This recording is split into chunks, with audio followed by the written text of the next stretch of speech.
Welcome to Sports Spectrum, the sports and faith podcast that brings Jesus back into the conversation. Here's your host, Jason Romano. This episode of Sports Spectrum with Todd Blackledge is brought to you by Compassion International. This is an opportunity for you and I to release a child from poverty by sponsoring a child through compassion and bringing a hope more powerful than poverty to a child in need. Through compassion, the local church, and the love of a sponsor like yourself, 2 million children and their families no longer struggle alone for basic needs like food, education, healthcare, and help. They're encouraged, sometimes they're encouraged for the first time, to dream, to imagine, to learn, and to grow. Where there was hardship, now there's hope. Your $38 tax-deductible contribution per month can help release a child from poverty and connects this child with a loving church-based child sponsorship program. Consider sponsoring a child, release them from poverty today by going to compassion.com/sportspectrum. Compassion.com/sportspectrum. And most important of all, your sponsored child will hear about Jesus Christ and be encouraged to develop a lifelong relationship with God. Visit the website and pray about releasing a child from poverty today. On the program today, we welcome Todd Blackledge to the show, the former NFL quarterback, ESPN college football analyst. Todd played his college ball, and he did it very well, at Penn State University. 1982 was Todd Blackledge's year. He was a Davey O'Brien Award winner for the nation's most outstanding quarterback. He won the national championship with Penn State, beating Georgia in the 1983 Sugar Bowl, 27-23. And he was the MVP of that Sugar Bowl in 1983. That kind of a year doesn't come along too often. And it led to Todd being selected in the first round of the storied 1983 NFL Draft, number 7 overall to Kansas City. And think about that NFL Draft. It's kind of crazy. 6 Hall of Famers were taken in the first round of that NFL Draft. Guys like John Elway and Dan Marino and Jim Kelly. Just an epic amount of people in that first round taken in the draft. And Todd Blackledge was a part of that NFL Draft. His NFL career didn't turn out, I'm sure, the way he thought it would when you're drafted that high. He played a few years in Kansas City from 1983 to 1987 and then went to the Steelers for 2 years in 1988 and 1989 before retiring, before his NFL career was over, and then went into broadcasting. And he'll tell you, as we start this podcast, he's in his 29th year in broadcasting, and you can see him, you can hear him on select ESPN telecasts, and he'll be on the call Sunday, September 1st. The first weekend of college football, Houston against Oklahoma. That should be an interesting game to watch. And this is a fun conversation on Todd Blackledge's football career intersecting with his faith in Jesus Christ. Take a listen to Todd Blackledge here on Sports Spectrum.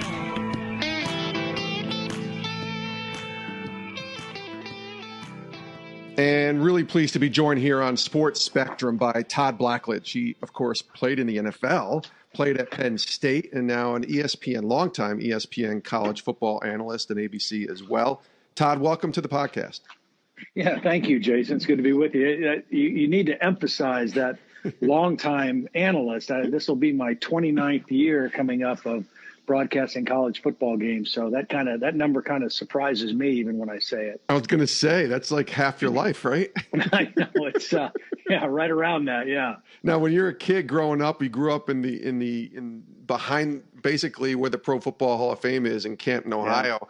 Are you envisioning a broadcasting career at any point, or does that thing kind of evolve for you after football was done? Yeah, it evolved before football was done because I actually majored in speech communications with an emphasis in broadcasting when I was at Penn State. So I kind of had an idea once I chose a major in my sophomore year that I thought that this is what I wanted to do. And but I really didn't experience it or try it or get an opportunity to do it until my playing career was over. So, but I did kind of envision it then. Now, I did not envision it growing up, although probably like most kids that grew up around here are kids that grow up playing football in the backyard or out in the street. You kind of do your own self-commentating and, counting it down to the last second play or the last second shot. And, so I paid attention to broadcasters, but never really thought about doing it until I was in college. Who were the heroes for you as a kid growing up in Canton? Well, I think I was a quarterback, obviously. And, so I had different quarterbacks that I really, really liked. I mean, I loved Roger Staubach. I just loved the way he played, the way he competed, just kind of his reckless abandon that he played with. I also loved Joe Namath because I just thought he was just the coolest dude ever. I mean, I remember, I don't know how old I was, probably in junior high school, but I somehow was given a book or got it as a gift, the book called Matter of Style. And it was about Joe Namath. And it just, I just thought he looked so cool in his uniform and, the clothes he wore and everything. And, didn't know a whole lot about his lifestyle necessarily, but I just thought he was about as cool as it got, at that position. But those two guys probably more than anybody stood out to me. So at what point are you realizing that this football thing is going to be something that you're pretty good at, especially as you're going through grade school and into high school? Because obviously if you end up at Penn State, you're pretty good in high school as well. So do you remember these moments maybe when you're younger that you realize this is something I'm pretty good at? Well, I remember a very defining moment that ironically was not with football directly, but it impacted my decision to really go after football. So all the way growing up, I played multiple sports and have always been a huge proponent of playing multiple sports. So I played football, basketball, and baseball all the way up through. Now, I never played Pee Wee football or youth league football.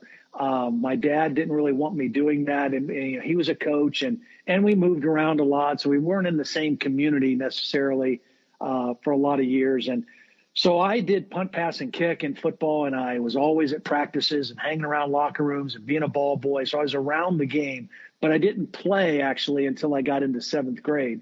And, but I played basketball and baseball a lot earlier than that. So I loved all three sports. And for me, if you asked me what was my favorite sport, it was just simply whichever season it was. I mean, I loved playing all of them.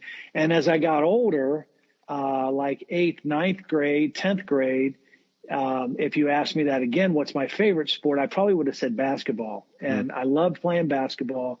I loved going down into the parks in the city and playing all day. And when I was in Lexington, Kentucky, I used to do that. When I was back here in Ohio, I used to do that. And,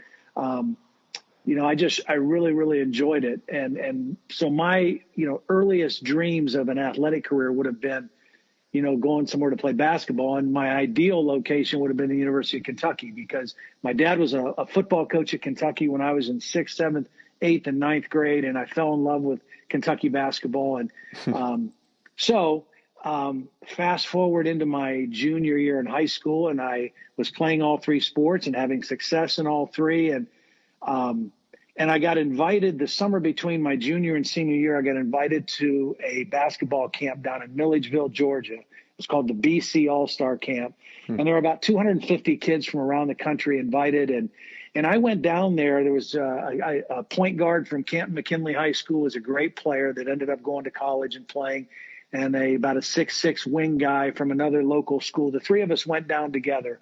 And I went down there kind of thinking, okay, if I feel like I can compete in the top 10, 15% of the kids here, then I'm going to really pursue basketball. I'm going to, I was a 6'3.5" inside player. And I said, I know I can't do that at the next level. I'm going to have to be a guard. And so I may not even play football my senior year just so I could work on the skill set that I needed to play basketball. Well, I went to this camp, and it was an incredible eye-opening experience for me because there were kids that were 6'7", 6'8", 6'9", that could do everything I could do, handling the ball, shooting the ball. And I had just never seen players like that. So it was a good experience. But I came away from that week down in Georgia thinking, football is not such a bad route for me. And I kind of looked like a football player at that camp. And so anyway, I came back. I played football my senior year. I had a lot of opportunities and offers for scholarships and to take visits. And and ultimately settled on Penn State. So I have no regrets. I mean, I love playing all of them. I played all three, even through the spring of my senior year. I played baseball and enjoyed it, but football was ultimately my future. Now, as you've gotten older and you look back, you mentioned the multi-sport efforts that you played, liking and playing three different sports. You don't see that nowadays with guys that are recruited. Let's say you today in 2019, are you able or still thinking that you can play basketball and baseball while still looking at a potential football journey to Penn State? Probably not, right? It's a lot more difficult. And to me, that's a very sad commentary on what our youth sports and our youth sports culture and even high school sports culture has become a little bit, because I still think there's incredible value. And, all you have to do is if you look at every year they put something out after the first round of the NFL draft, and they'll go through the top 30, 32 picks.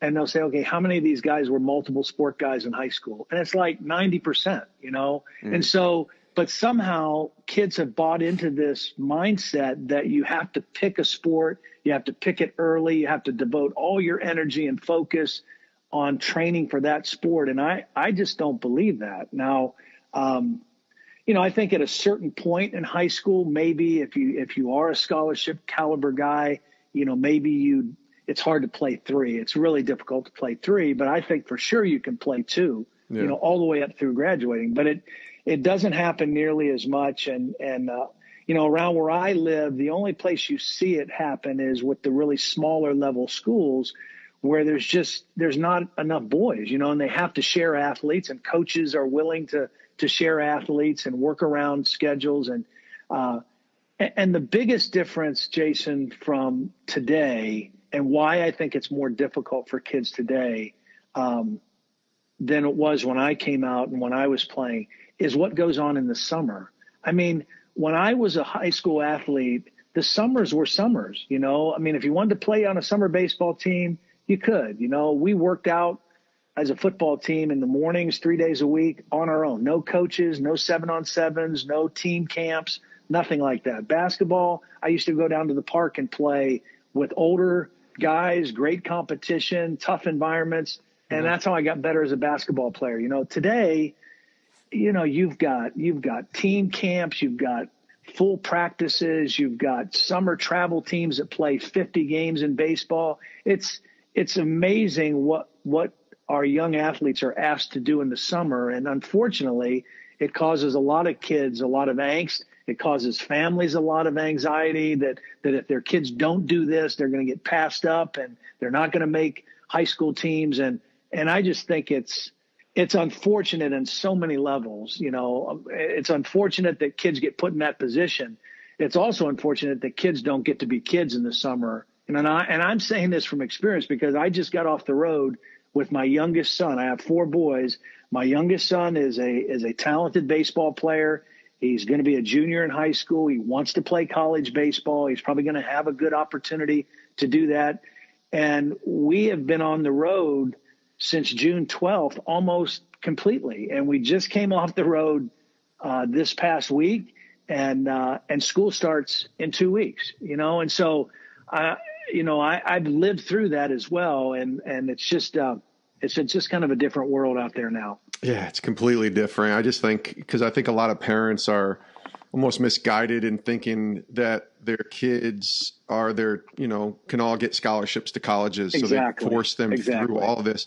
I have a daughter. She's 15. She's a sophomore in high school. She's a good volleyball player. She's a good softball player. I've laid out how she can be great, and I've told her I can introduce her to people who can help her get to a level that might get her a chance at a scholarship. She's not interested. She just wants to be good and enjoy her time. And so I back off. And I have a hard time with that, Todd, to be honest with you, because I know there's talent in her. But at the same time, I think I see other people pushing their kids. It's such a tough time to be a parent of an athlete, isn't it? Yeah, I mean, it's really tough nowadays for parents because, for a couple of things. First of all, you've got more sports-related injuries with young athletes than you ever had. And a lot of that is just from overexposure, overuse. And then you've got You've got the problem with burnout. There's a lot of young athletes that they reach a certain point, 12, 13, 14. They've got hard driving parents and yes. whatever, or coaches. And they just say, man, I don't like doing this anymore. And they stop, which is tragic to me too, just because of the value that I think that sports gives kids, the longer they play for life in general. And then, then the other thing is, and this is where I had an advantage growing up with my dad being a coach, is I had a very realistic outlook on, what was out there and how much work it took, and yet still understanding that, just the raw basic percentages, the numbers of kids that play high school football that ultimately get a college football scholarship is such a small percentage, and then the percentage of guys that play college football, all divisions, that sign an NFL contract is an even smaller percentage. Yeah. So, it's good to know those things, not to squash people's dreams, but to just have a realistic understanding that, it's so hard, and there's so many good players outside of your local bubble. And, that is one of the things that's been really great for me, going through stuff with my boys. My oldest son went to college to play basketball, ended up at a Division III school, had a great career, was an All-American. But even going through recruiting in the AAU circuit with him, and now what I'm going through with my youngest son in baseball, when you get to some of these venues and some of these tournaments, and you say, wow, there are so many good players out there, and when you get outside of your little world and your little area, you realize, man, it's a very tough way to go. Pursue it, follow your dreams, follow your passions, but know that it's a tough road to go. That's so true. Todd Blackledge is our guest here on Sports Spectrum. Todd, we are the intersection of sports and faith. So I'd love to hear your testimony of faith in Christ. I know that your walk with the Lord is extremely important to you. Can you share that with us? Sure. So my story, and everybody's testimony and everybody's story is a great story. Yep. I grew up. I have two younger sisters. My dad and was a football coach. We moved around a lot. Did not grow up really going to church a great deal. I don't think I ever looked at a Bible or read anything in a Bible. Just always, considered myself a good kid, and we were a good, strong family. And, I just kind of probably grew up with the mindset, if I did think about God at all, was just that, be the best person you can be and treat people well. And, God kind of helps those who help themselves. That was probably the philosophy that I lived under and grew up under. And I went to college, and, probably at that time, I never went to an FCA camp or an AIA camp or anything where I was exposed to the gospel or the message of the gospel. And so I probably just, went to college with the idea that, faith or religion or Christianity might be good for some people, but, it just didn't seem really relevant in my life. And early on, a couple things happened at Penn State. One was I got hurt right before the season was starting my freshman year. I broke a bone in my hand, and it was the first time I'd ever experienced injury. And I was going to play some as a freshman, kind of in certain passing situations, 2-minute offense situations. And so that was a real blow for me to not be able to continue.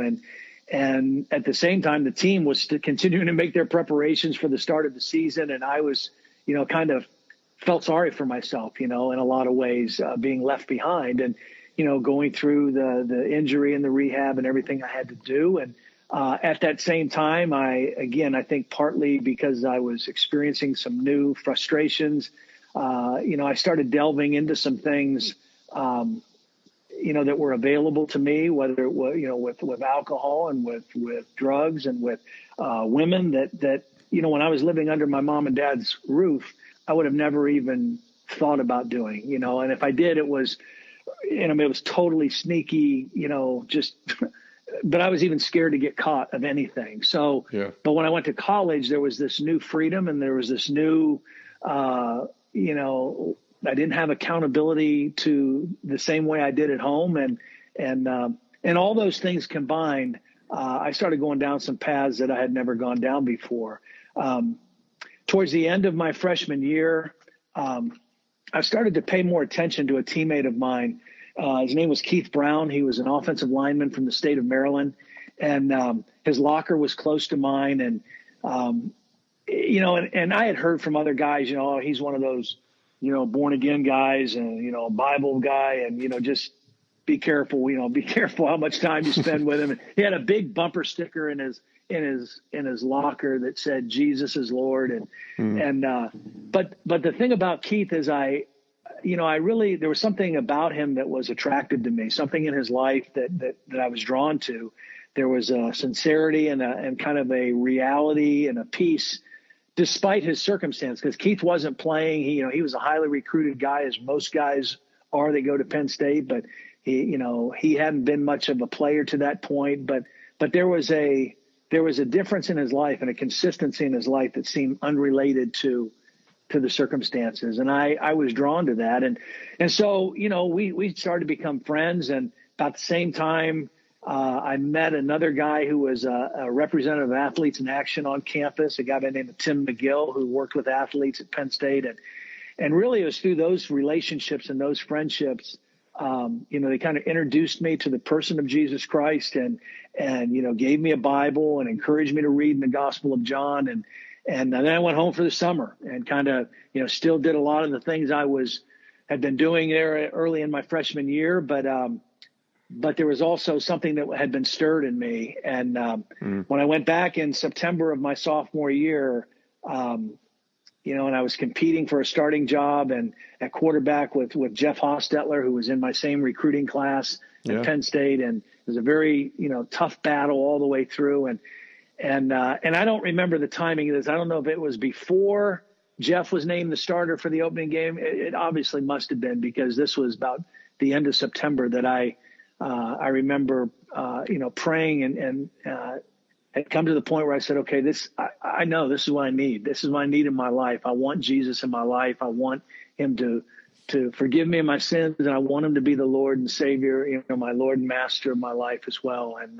And so I just, in my dorm room, I just, got on my knees and I prayed, and those guys were with me. And that kind of began this journey that I've been on now ever since, September of 1980. So, and it's an ever evolving, ever growing, ever changing journey. And I think that's part of what makes it so exciting. Was it hard for you once that happens to acclimate yourself back into, I guess, handling success and failure? Because the success comes. I mean, you win the 1982 Davey O'Brien Award. You win the 83 Sugar Bowl MVP. You win the national championship in your senior year. So success comes, but then some failure in the NFL comes, and it doesn't achieve, you don't have the success that you would hope, obviously, being a first-round draft pick. So did having that faith kind of help you work through that? Did you have to kind of figure out how to deal with success and failure because of that newfound faith that you had?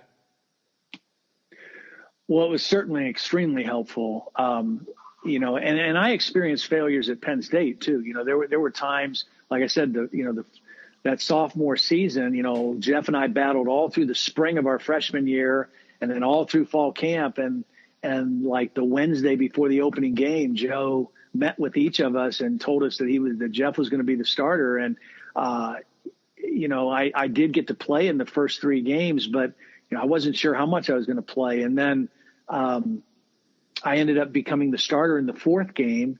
But even when I was a starter for the next 3 years, I mean, I had ups and downs. I ended up, I threw more interceptions and touchdowns my first year as a starter, and that got better and better. But I had moments of both.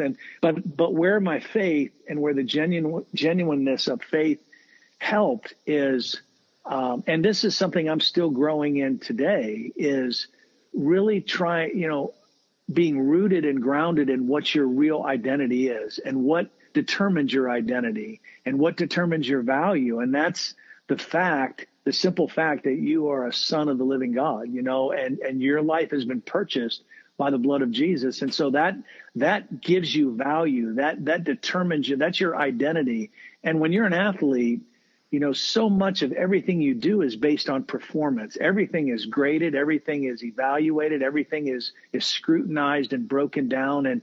And if you live your life based on that, it just makes for a very erratic and up and down existence. And, so learning how to transition out of that, and it doesn't happen overnight, but the more rooted and grounded you get into who you are in God and who God is to you and how he approves of you and accepts you and what the basis of that acceptance is, the deeper you get grounded in that, the more easy it is to deal with the ups and downs of any athletic career or anything in life, really, because, life hands you ups and downs and heartbreaking situations and circumstances. And, but I think knowing your identity, being rooted in your identity, and then for me, even probably the greatest revelation for me over the last couple of years that goes right along with that is the understanding and the knowledge that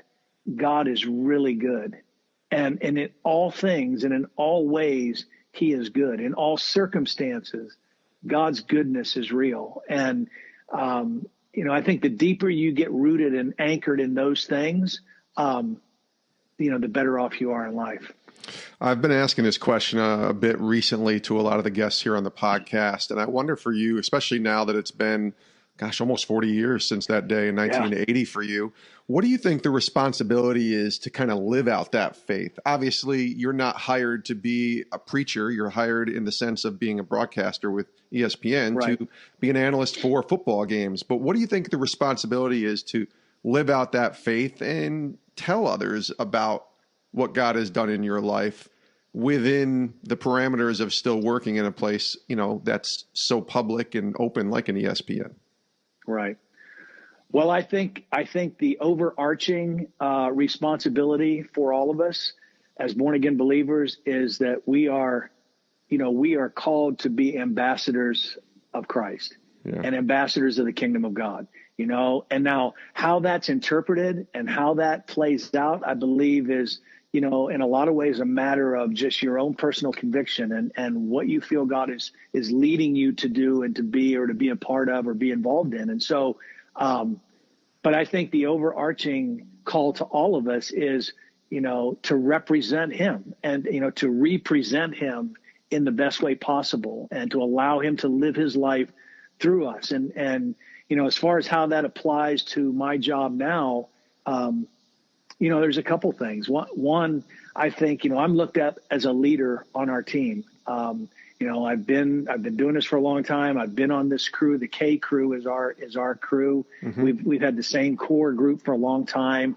and I've had different play-by announcers, but a lot of our camera guys are the same. Producer, director Holly Rowe and I have been together for 12 years, and I'm looked at as a quarterback, as a leader. And I get a chance to address all of our team on different opportunities, and I just think the way I present myself, the way I treat other people on our crew, it goes a long way in representing Christ. I think that my willingness to be interested in other people's lives and not just, what's going on with their life. And if it leads to situations of asking to pray for somebody or being willing to pray or intercede for a situation, I think that is part of representing Christ.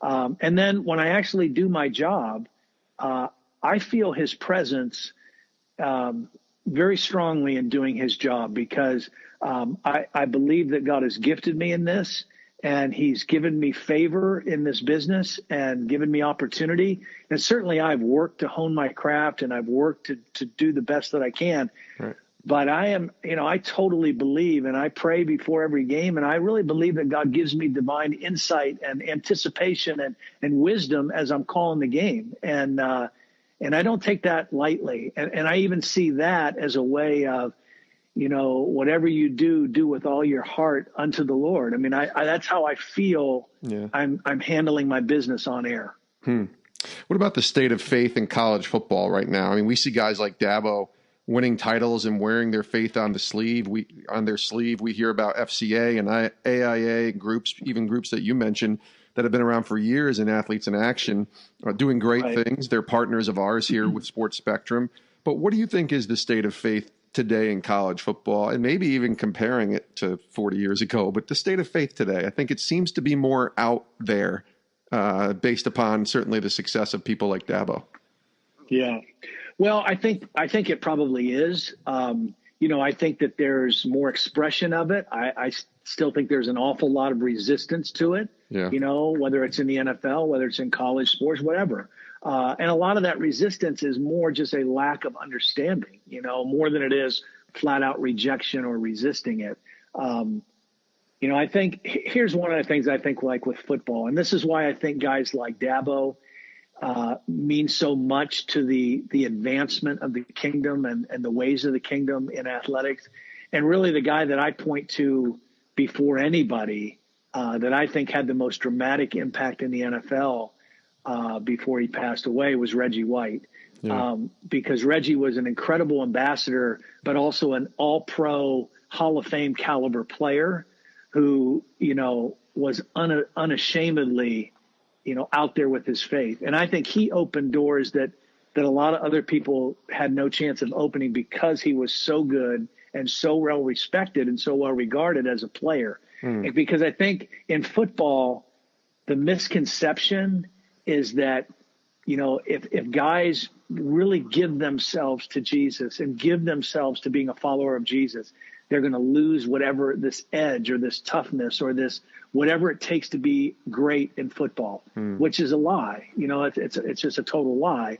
And so I think guys like Reggie really expose that as a lie. I think guys like Dabo and how sincere he is and the culture that he's built, and then on top of that, play at championship level and win 2 national championships in the last 4 years or whatever it is, goes a long way in dispelling, those ideas and those misconceptions. Last couple questions here with Todd Blackledge on the podcast. Back in June, you tweeted 2 Corinthians 5:21, and I'll read it out here for everybody who is listening. For he made him who knew no sin to be sin for us, that we might become the righteousness of God in him. And then you put, the only thing more amazing than what God has removed from us is what he has given us in return. Can you just share a little bit about, from your heart, why that was important to share that day, but even maybe now, even today, a couple months later, what that verse means to you and how it's kind of applied into your life? Well, there's just so much to that verse. I mean, just so much to it, if you really just meditate on it and take it in, try to take it in, and you realize that, that the Son of God, Jesus, left his place of glory and wrapped himself in human flesh and came to this earth and endured and suffered what he did, in order to restore us into right relationship with the Father, what he was willing to do to make that happen and how he was willing to take our place is mind-blowing. I mean, when you really stop and think about it, it's mind-blowing.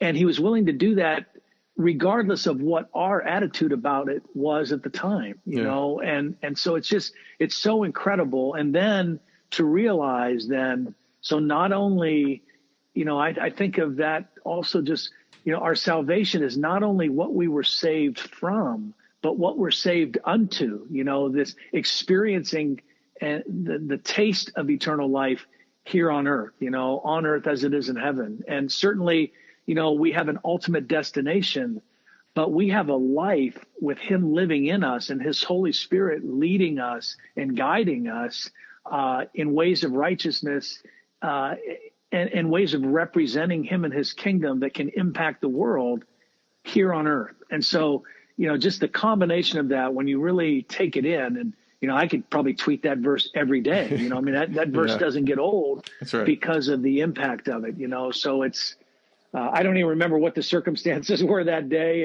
And I don't get on Twitter too much in the off season. I kind of go off the grid, but when I'm on it, that's primarily all I do is put scripture out and, different thoughts that come to me. And, occasionally I'll I'll do some football stuff too. But, and again, I think I get a lot of feedback from that. There's a lot of people that give me feedback that's an encouragement to them in the morning or as they're scrolling through things. And, but God's word never goes out and comes back void. There's always value in it when it's put out there. Absolutely. Even through a tweet and social media and this digital age that we live in today. Todd, it's been great chatting with you. Last question here. It's a question we ask all of our guests. You may have answered it in some of the answers you've already given, but I'm going to ask it anyway. Today, as we tape this, the season's upon us, 2019.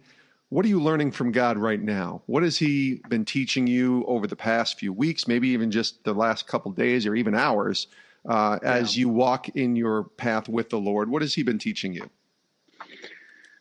Well, I did kind of touch on it earlier. I think the strongest thing that he is showing me and revealing to me in my life right now is just how good he is. And that even when there's circumstances that are painful or heartbreaking or things that we don't understand, that does not in any way negate his goodness. And, to have that as an anchor in everything, and to know that any circumstance or any situation that may have been brought about for your harm, that he can take any situation and turn it into good in your life. That's been the greatest lesson that he's been teaching me here lately, is that, there are things in life that happen that we don't understand, that we can't necessarily figure out right now and maybe never figure out. Yeah. But it is undeniable and undebatable that God is good, and he's always good at all times and in every situation. And that's comforting to know. He is Todd Blackledge, ESPN college football analyst, longtime NFL or former NFL quarterback, longtime analyst in college football. Todd, the season starts Thursday, August 29th. I assume your first game Saturday, August 31st? Actually, I'm Sunday, September 1st. So I have the standalone Sunday game, Houston at Oklahoma, and I'm very anxious to see Jalen Hurts, with the Oklahoma Sooners. I just think the world of that kid, and, just the example that he's been as a college athlete, and I'm thrilled for him and the opportunity that he'll have on September 1st. Nice. Well, we'll be watching Sunday, September 1st, Houston versus Oklahoma. Todd, thanks for your time. Really appreciate it. Best of luck this year, and hopefully we'll get you back on again soon. Thanks a lot. Okay, Jason. Good being with you. And great stuff there from Todd Blackledge, the ESPN college football analyst, the former NFL quarterback with the Chiefs and the Steelers, and the 1983 Sugar Bowl MVP, 1982 national champion with Penn State, Todd Blackledge, here on Sports Spectrum. Really good stuff there from Todd, both on faith, on sports, on the state of parenting and youth sports right now. Lots of good stuff there from Todd Blackledge. And he'll be on that call, as he said, the Houston Cougars taking on the Oklahoma Sooners. And it's Sunday night. It's the last Sunday without the NFL, basically. September 1st, 7:30 p.m. Eastern on ABC. It'll be fun to watch that game and watch Todd Blackledge all season long, as the 2019 college football season is now here and upon us. Many thanks to Todd, and many thanks to Compassion International for sponsoring this podcast. That support, that $38 a month tax-deductible contribution, connects you to a child living in poverty. The support provides medical checkups, nutritious food, health and hygiene training, educational assistance, mentoring to help these children discover their incredible value as God's children. And the most important thing of all, it's all done in Jesus' name. They connect these children and give them an opportunity to hear about the wonderful saving grace of Christ and be encouraged to develop a lifelong relationship with the Lord. Sponsor a child today through Compassion. Go to compassion.com/sportspectrum. Compassion.com/sportspectrum. Pray about it and consider releasing a child from poverty today. We do thank you for listening. We really are grateful. The fact that you found this podcast means so much to us. The fact that you would hit play and listen to anything that we produce here at Sports Spectrum just means so much to us. Thank you for listening. If this is the first time that you've joined us here at Sports Spectrum and heard any of our content, welcome. We're so grateful to have you here. Please do us a favor, click that subscribe button so you never miss an episode of Sports Spectrum's podcast. Over 300 plus episodes, whatever app you're listening to, whether it's Spotify or iHeartMedia, iHeartRadio, or Google Play or Stitcher, obviously iTunes, Apple Podcasts, whatever it is, click that subscribe button and never miss an episode of our podcast. We've been doing this now for 2.5 years. We're approaching 1 million downloads of the podcast. So many people have tuned in. It's been wonderful to see this thing grow, and it's all because of you listening. It really is. So thanks for joining us. Thanks for tuning in. You can also reach us through our social media channels, Twitter, Instagram, Facebook, YouTube. Click that like button or whatever it is, however you can stay connected with us on social media. You can also email me directly if you'd like to reach someone here at Sports Spectrum. My email is jason@sportspectrum.com, jason@sportspectrum.com. And you can email me anything you want. You can give me an idea for a guest. We welcome those. In fact, the majority of guests that we have on this podcast come from ideas from people just like you. You can also give me any feedback that you want to provide for this podcast. Maybe you didn't like an interview. Maybe you didn't like a question that we asked. Maybe you wanted to hear a different question. We welcome all of that because this is about evolving and growing. And as long as we're not compromising our faith in Christ when we do these interviews, we welcome all sorts of feedback. So please reach out, jason@sportspectrum.com. Have a great rest of your day. We love you guys. We'll see you next time here on Sports Spectrum.